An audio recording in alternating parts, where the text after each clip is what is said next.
howdy diddly dandy there, chums. I was watching DeRangutang the other day, and yeah, he's put up a video. I mean, he's a game dev, and of No Man's Sky. So he's had a bit of a break. He played it at launch, and now he's playing it now that Origins are out, and he made some commentary on the actual Procgen and how he feels that the Procgen could be improved.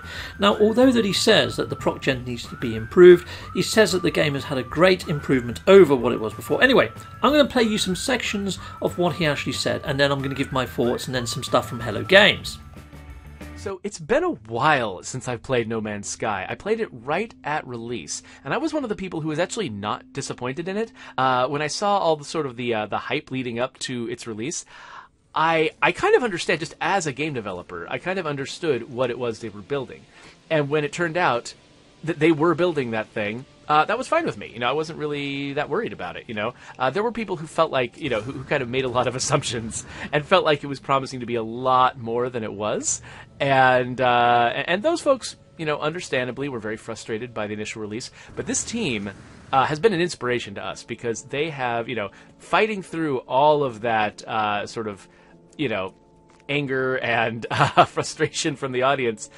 They have continued to update and support this game for years, and they have brought it up to a level where it is very close to what people imagined the game was going to be when they first released it. It's still not, you know, it doesn't turn water into wine or anything, but it is a really, really impressive game. Okay, so right, we saw the E3 trailer, which showed these awesome great big Diplos. Now, the Diplos that we have in game right now look nothing like these Diplos. The actual trees, you can see that they've all got wavy davy bends to them, some have got lovely vines hanging from them, some have got foliage on the barks, but almost every tree model is virtually different. The colours are vibrant, it super pops. There's a rhino that smashes through the cherry trees, it traces all the antelope type creatures all over the frickin' place and they scurry all different directions. The planet looked alive, it looked amazing, and look how slow and majestically that Diplo actually moves because of its size and stuff. Yet none of this is still in game even to today's date. No Man's Sky does not have that luxury to the same degree because it's you know, it's creating these far-flung landscapes.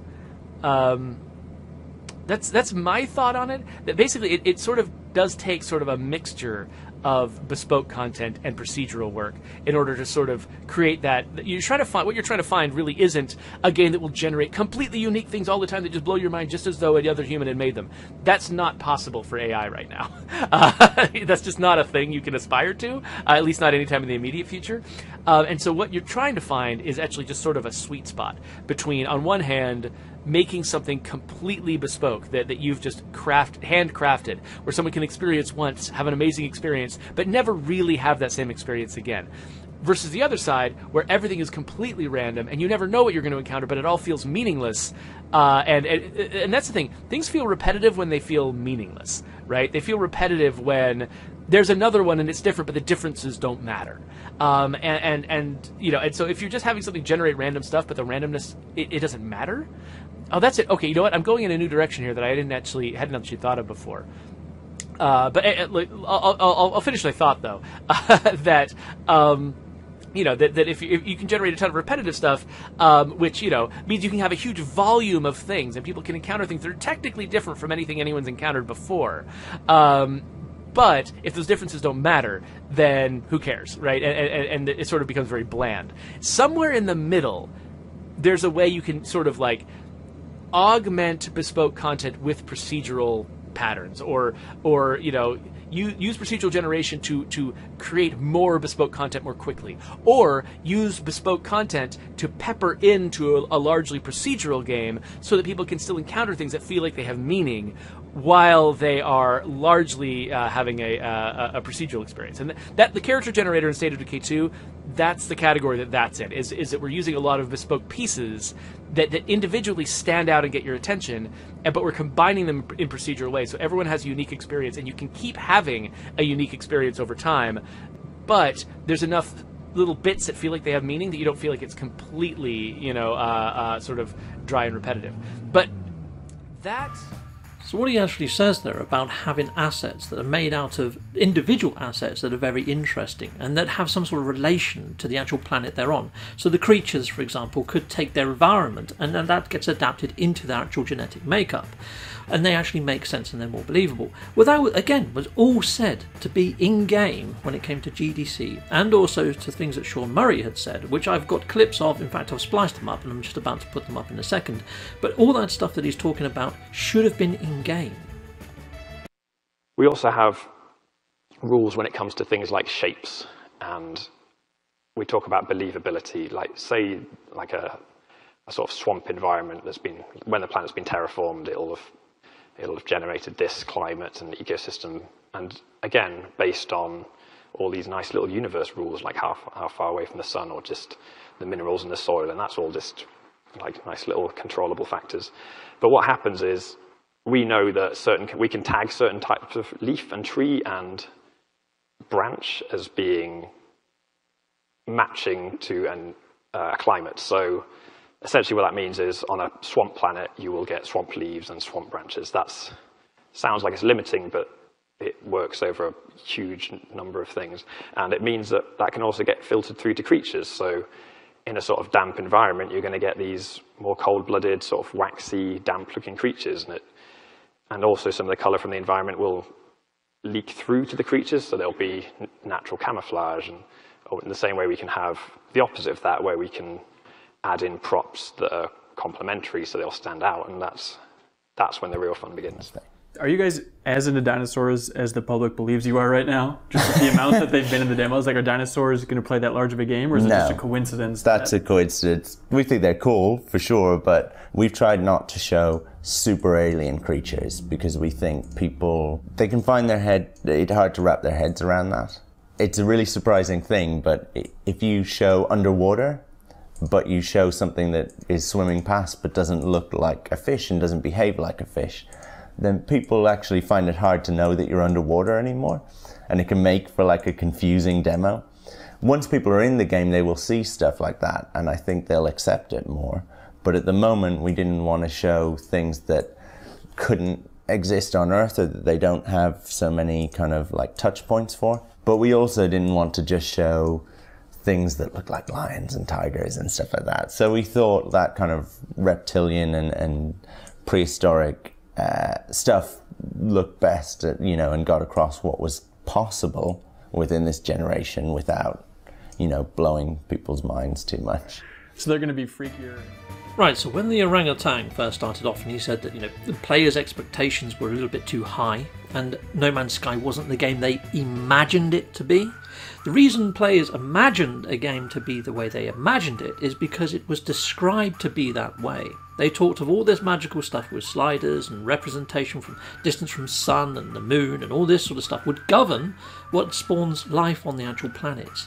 I mean, even down to the minerals in the soil. And you heard that in that clip. That idea that what makes something repetitive is the lack of meaning. Like, something can be, like the next creature that I encounter in this game is going to be different from every other creature, but it doesn't matter because all creatures fall into like a couple of different categories, and the creatures in those categories are effectively the same as each other. And so there's kind of not a really good reason to care about the visual differences and the fact that they've got a different name and that they animate slightly differently. Like, none of that matters.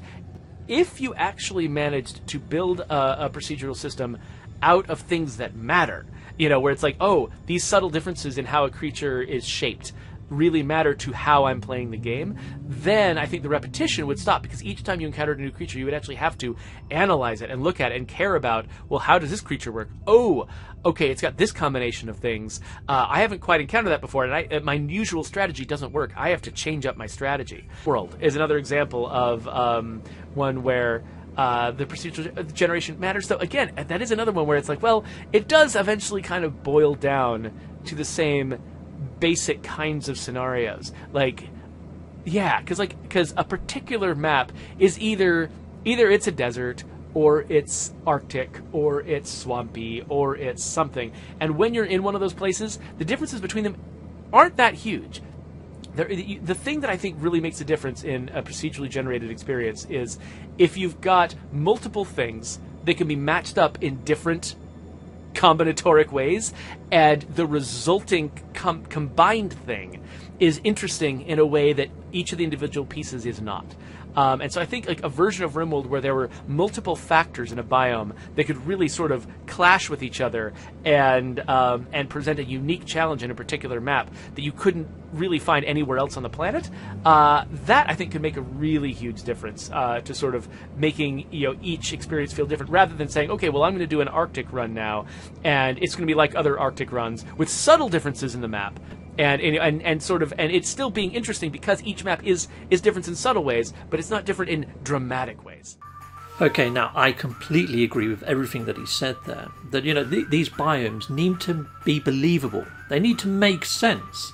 Yet back in E3, and even the talks that Sean Murray had about the game's development in the early stages, were very much on the side of having sliders that sort of linked everything together, that caused all the Procgen. So the distance from the sun would have a bearing on it. If the planet had a moon, that would have a bearing on it. However, now we've got fixed biomes, and just like he said, are very predictable. But what we found by creating those sort of biomes, those separate biomes, that human beings are really, really good at spotting patterns. So you'd fly down to a planet and it would be a swamp planet, and you'd go, oh, it's a swamp planet. And instantly that breaks this illusion, and you just realize what's going on behind the scenes. And the thing with video game artwork is so much of what we do is an illusion. Like, especially linear games where you can look out a window and you can see a mountain in the distance, but we all know that, you can't get to that mountain. And as artists work in the industry, everything we do is, where it's all pretend, and we don't want anybody to see behind the scenes. And having those separate biomes, it absolutely revealed that. And our game is it's incredibly important that you don't get that sense of illusion.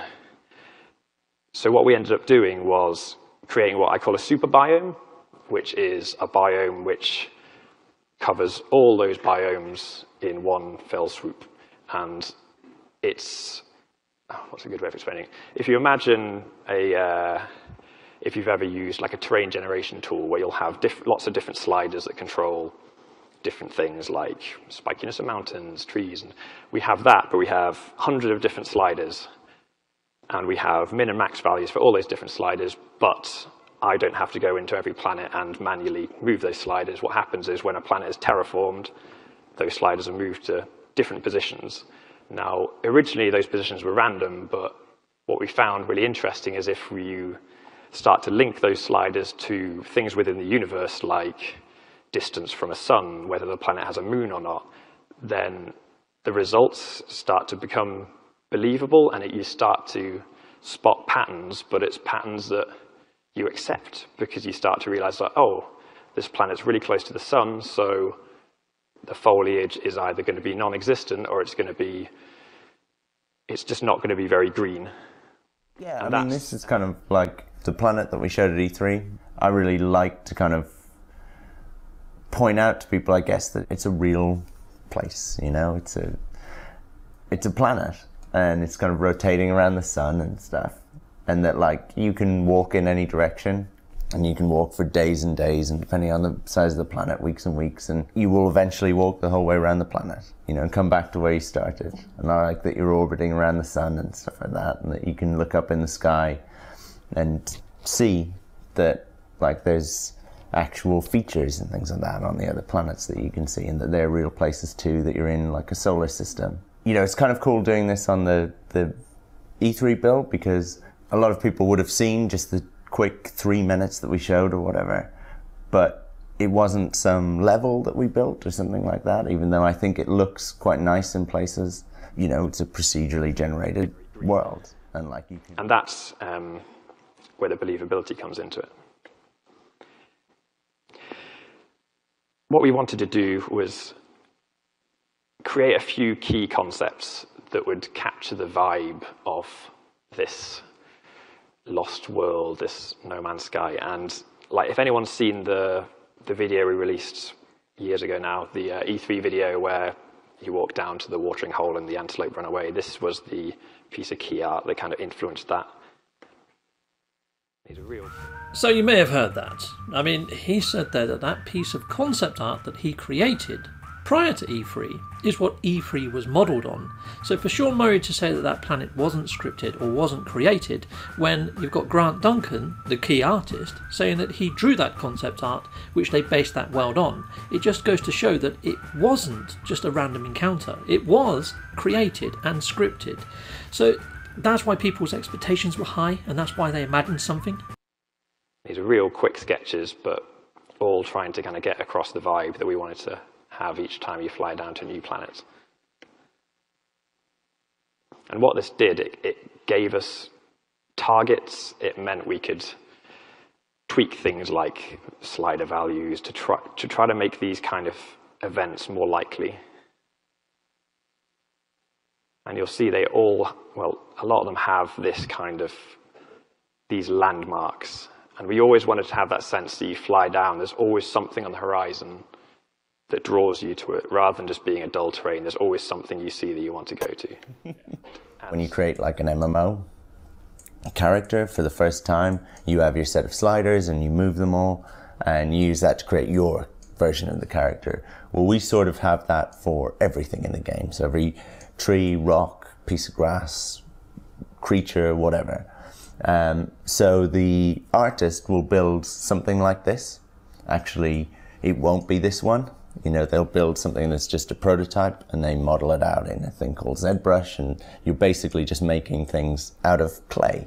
So they don't so much model in polys and things like that, and they don't do texturing and things like that so much. And then they bring it into game and they can click a button and it will show them hundreds of variants, and they can click it again and it'll show them hundreds more. And this will be just one creature type, and there will be hundreds of creature types in the game, but each one of them will have, you know, practically infinite number of variations. And it's not just creatures, it's everything. And even for a creature, what you don't get across when you see one is that they're different scales, and that actually changes their behaviors. So if you look at a lizard can be incredibly small and like not scary at all, but it also can be dinosaur size. And we change the proportions and everything like that of the bodies as we go through, so their rigs change. So something like a giraffe and a horse are actually the same species in our game, kind of thing. Are you guys So just like DeRangutang pointed out, that each of the creatures have their own sort of classifications, and when you go down to the planets you're going to see variants of those creatures. They were going to be limited in the way that they looked to certain biome types. So like you would see reptilian ones on hot planets, amphibious ones on swamp planets, you would see fluffy ones or hairy ones on frost planets, or you would imagine.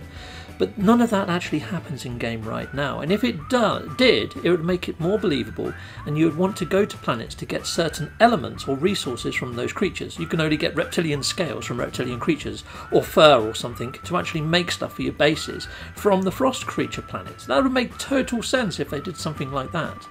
In terms of development, this is a weird thing to explain, but like every person downstairs has a different universe on their machine. You know, and when the game comes out, then we'll be locked on like one universe type of thing, and we have a main server, which is what people check into, and that's the official universe. And when I want to go and take a build to VGX or E3, then we grab that version. But until then, it's pretty much in flux and a little bit crazy. Which is why sometimes it can be extremely challenging to bring together builds and stuff. But even with the creatures, something that's fun for me is people generally, when they think of creatures, they only think of like four-legged creatures or whatever, or land creatures. I like that, you know, even our insects, and like you sometimes see butterflies and things like that, they're procedurally generated, you know, and you get little creatures running about, and that's just all color for me, like birds and stuff in the air. You get little tiny ones and huge big ones, and even like underwater. So this is like a fish type, and he's just kind of prototyped at the moment, but he's got a cool smile as well. But even those, you know, there's something uniquely fun about going underwater, sometimes going into like an underwater cave and then just seeing something that you've never seen before pop out at you, or knowing that that might happen, is quite a cool thing. You would look at these and think, right, these are fish and variants of fish, but in an alien landscape, you don't really know that, actually. You know, one of those can go flying past and that's fine, I think. Like, we don't necessarily put those constraints on how things will be. You tweeted a while ago. Now, I still hope that they still have these separate build servers, and hopefully we're going to get things brought over from each of those build servers into the actual proper iteration server. Things like giant Diplos actually move slower than Diplos we've got now, because the ones that we've got are animated like cranes. It's so robotic, but there's so much more than that. It's like all the different trees with the different bends and the foliage or the vines coming down from them. They were all different. Almost every asset in any of the demos that we saw were different, and they were more believable, more organic, and more alive, and worth a visit on every planet. Adds a type of branch. It then adds a type of leaf. It then selects a bark type and a leaf type, and it is then decorated to match the environment, and it is then skewed to be different. And then we can see it for a different version where we take the same trunk, a different set of branches is selected, different leaves, different texture, and different shape. And essentially, every single prop in the game is created like this. And what you're seeing here is, in the same way I talk about the train having all these different sliders, we have the same for trees. So all that's happened here is it's gone, I'm going to add some branches. How many branches shall I add? Select it based on a slider. What kind of leaf am I going to have? Select that based on a slider. So these are just two examples, and that's just one type of trunk. We have hundreds of kinds of trunks and thousands of different leaves and hundreds of different bark types. So here we actually see, if I slow this footage down and zoom in, you'd see all the different vines hanging from the trees, and you're going to see some of the trees have actually got sort of like leafage on the actual bark, and some are actually bent in different directions. Just look at all the other footage that you've seen from E3 and try and find two tree models that look identical. They all look different. I know it's a small thing, but it makes it more organic and alive. Towards the end of 2020, after Origins, Sean Murray done an interview with IGN. I put a video card at the top, you can go watch that, but he talks about the future direction of No Man's Sky, and he says that he wants to get back to doing more stuff like he done with Origins, adding more variety in, and this is a first step of many to achieving that. Now, I'm hoping that they're looking back at some of this old video footage, and it's why I keep putting videos out like this, to remind them of what was said at GDC 2015, and the promises that we would like to have seen when it came to Procgen and how things are actually generated in this universe. It's the Procgen engine that I want to see really come to the forefront and show what it can deliver. I mean, Sean Murray has said a lot of times that they've built the engines from ground up. Now, if they can get this engine right on this, it does a lot for any future games that they release. Now, I have got high hopes for 2021, and a lot of the things that DeRangutang actually raised shouldn't even be a thing right now. So I'm hoping 2021 is the year for No Man's Sky. I want to say a massive great big thank you for watching. If you like what you see, please like and subscribe and hit that notification bell. And thank you to my backers over on Patreon and on YouTube membership. If you do want to support this channel, you could just not skip my adverts. That throws revenue down my avenue. Or stay with Captain Steve a little bit longer and hit something on this screen. Heck yes, and there's also merch on this screen now. Awesome!